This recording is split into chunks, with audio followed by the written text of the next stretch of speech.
പഹൽഗാമിൽ ക്രൂരമായി കൊല്ലപ്പെട്ട രക്തസാക്ഷികളോടും അവരുടെ കുടുംബത്തോടും ഇന്ത്യൻ സൈന്യം നീതി പുലർത്തിയിരിക്കുന്നു. ധീരരായ ഇന്ത്യൻ ജവാന്മാർക്ക്, ഇന്ത്യൻ സൈന്യത്തിന് ഞാനെല്ലാ അഭിവാദ്യങ്ങളും അർപ്പിക്കുന്നു.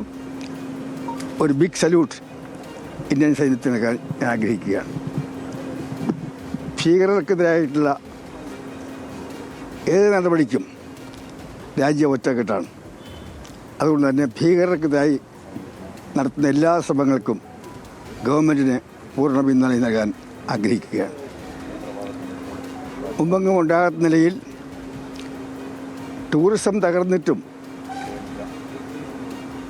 രാജ്യം പട്ടിണിയിലായിട്ട്, കാശ്മീർ പട്ടിണിയിലായിട്ടും കാശ്മീരിലെ ജനങ്ങളിൽ മഹാഭൂരിപക്ഷം ഏതാണ്ട് ഒറ്റക്കെട്ടായി തന്നെ ഇന്ത്യൻ സൈന്യത്തിൻ്റെ ഒപ്പം നിൽക്കുന്നതിൽ ഞാൻ അഭിമാനം കൊള്ളുന്നു. അവർക്കും എല്ലാ സമാശ്വാസം നൽകുവാൻ നമുക്ക് കടപ്പാടുണ്ട് ഞാൻ ഉറപ്പിക്കാൻ ആഗ്രഹിക്കുകയാണ്. ഈ തുടക്കം മാത്രമാണെന്ന് എൻ്റെ വിശ്വാസം.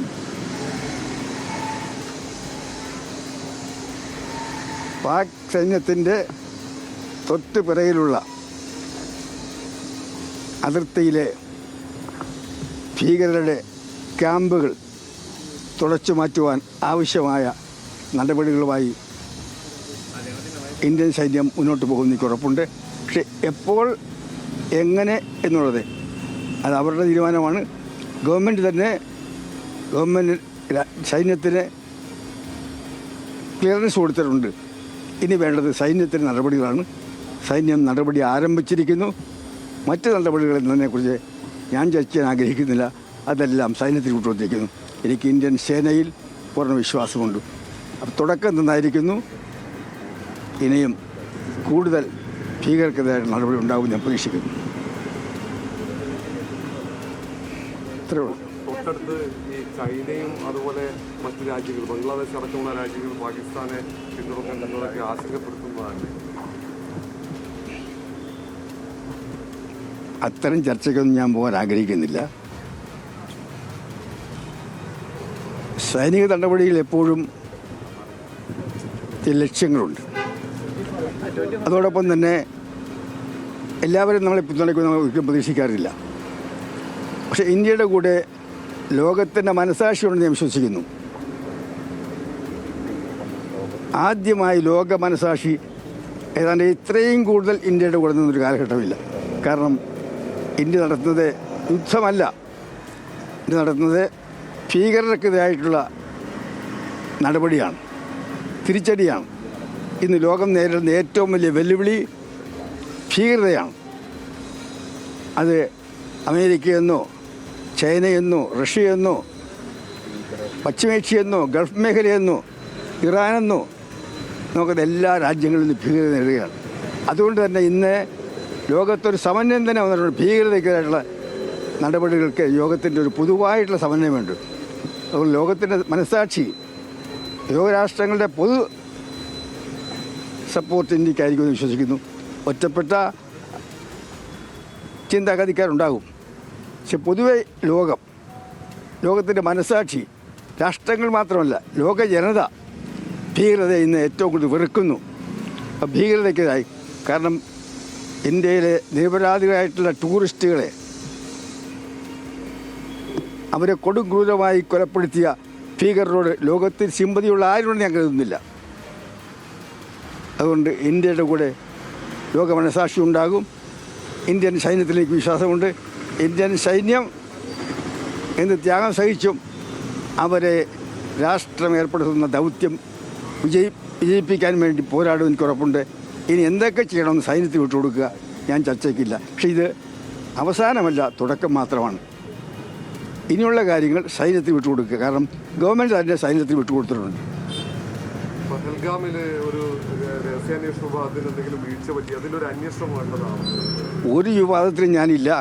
ഇത് വിവാദത്തിൻ്റെ സമയമല്ല. രാജ്യം ഒറ്റക്കെട്ടായി നിൽക്കേണ്ട സമയമാണ്. ഈ ഘട്ടത്തിൽ ഒരു വിവാദവും രാജ്യ താല്പര്യത്തിൽ ഗുണമല്ലെന്നാണ് എൻ്റെ വിശ്വാസം. കഴിഞ്ഞ 5 വർഷത്തിനിടെ പാക് ഓക്കുപൈഡ് കാശ്മീരിൽ മാത്രമല്ല പാകിസ്ഥാനിലേക്ക് ടാർഗറ്റ് ചെയ്യുന്ന രീതിയിൽ സൈനിക ഒരു ഓപ്പറേഷൻ നടത്തിയിരിക്കുകയാണ്. ഇന്ത്യൻ സൈന്യം പാകിസ്ഥാൻ്റെ ഒളിപ്പോരാളികൾ കാശ്മീരിൽ കടന്ന് കാശ്മീരിൻ്റെ ഒരു ഭാഗം കീഴടക്കി അന്നു മുതൽ ഇന്ത്യൻ സൈന്യം പാകിസ്ഥാനെതിരായിട്ട് തിരിച്ചറിഞ്ഞുകൊണ്ടിരിക്കുകയാണ്. ഓരോ കാലഘട്ടങ്ങളിലും ഇത്തരം തിരിച്ചടികൾ ഉണ്ടാകും, നാളെയും ഉണ്ടാകും എന്ന് വിചാരിക്കും. കാരണം പാകിസ്ഥാൻ സൈന്യത്തിൻ്റെ നിലനിൽപ്പ് തന്നെ ഭീകരതയാണ്. ഭീകരത ഇല്ലാതായാൽ, കാശ്മീർ പ്രശ്നം ഇല്ലാതായാൽ പിന്നെ പാകിസ്ഥാൻ സൈന്യം മറ്റ് ലോകത്തിലെ സൈന്യത്തെ പോലെ, പ്രത്യേക ഇന്ത്യയിലെ സൈന്യത്തെ പോലെ സിവിലിയൻ ഭരണകൂടത്തിൻ്റെ കീഴിൽ പ്രവർത്തിക്കുന്ന സൈന്യമായി മാറേണ്ടി വരും. പാകിസ്ഥാൻ അങ്ങനെയല്ല. അവിടുത്തെ തെരഞ്ഞെടുക്കപ്പെട്ടു എന്ന് പറയുന്ന ഗവൺമെൻറ് പാകിസ്ഥാൻ സൈന്യത്തിന് മുമ്പിൽ രാജ്യരക്ഷയുടെ കാര്യത്തിൽ മാത്രമല്ല മറ്റൊരു കാര്യത്തിലും സൈന്യത്തെ ധിക്കരിക്കാനുള്ള കെൽപ്പ് പാകിസ്ഥാൻ ഗവൺമെൻറ്റില്ല. പണ്ടൊരു പാകിസ്ഥാൻ പ്രധാനമന്ത്രി വിദേശ പര്യടനം കഴിഞ്ഞ് വന്നപ്പോൾ അദ്ദേഹത്തിന് വിമാനം ഇറങ്ങാൻ പോലും സൈന്യം അനുവദിച്ചിട്ടില്ല. പാകിസ്ഥാനിലെ ഇലക്റ്റഡ് ഗവൺമെൻറ്റുകളെല്ലാം സൈന്യത്തിൻ്റെ ആജ്ഞയ്ക്ക് വിധേയമായി പ്രവർത്തിക്കേണ്ട ഗവൺമെൻറ്റാണ്. സൈന്യത്തിൻ്റെ നിലനിൽപ്പ് സൈന്യത്തിൻ്റെ ഏറ്റവും വലിയ നിലനിൽപ്പ് കാശ്മീർ പ്രശ്നമാണ്, കാശ്മീരിലെ ഭീകരതയാണ്. അതുകൊണ്ട് പാകിസ്ഥാൻ്റെ നിയന്ത്രണം സൈന്യത്തിൻ്റെ കയ്യിലായിരിക്കുന്നിടത്തോളം കാലം നാളെയും ഇതുപോലുള്ള ആക്രമണങ്ങൾ ഉണ്ടാകാൻ ഇടയുണ്ടെന്നാണ് എൻ്റെ അനുഭവം എന്നെ പഠിപ്പിച്ചിട്ടുള്ളത്. അല്ലെങ്കിൽ പാകിസ്ഥാൻ സൈന്യം സിവിലിയൻ ഗവൺമെൻറ് കീഴിലാകുന്നൊരു കാലഘട്ടം വരണം, എന്നാലേ ഈ പ്രശ്നം അവസാനിക്കൂ.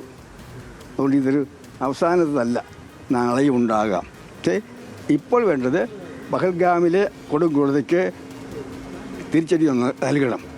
അത് സൈന്യം ആരംഭിച്ചു കഴിഞ്ഞിരിക്കുന്നു. ആരംഭിച്ചു കഴിഞ്ഞാൽ ഞാൻ പറയുന്നുള്ളൂ, ഇനിയും ഉണ്ടാകും. അതെങ്ങനെയാണെന്ന് സൈന്യത്തിന് ഗവൺമെൻറ് അധികാരം നൽകിയിട്ടുണ്ട്. ശരി.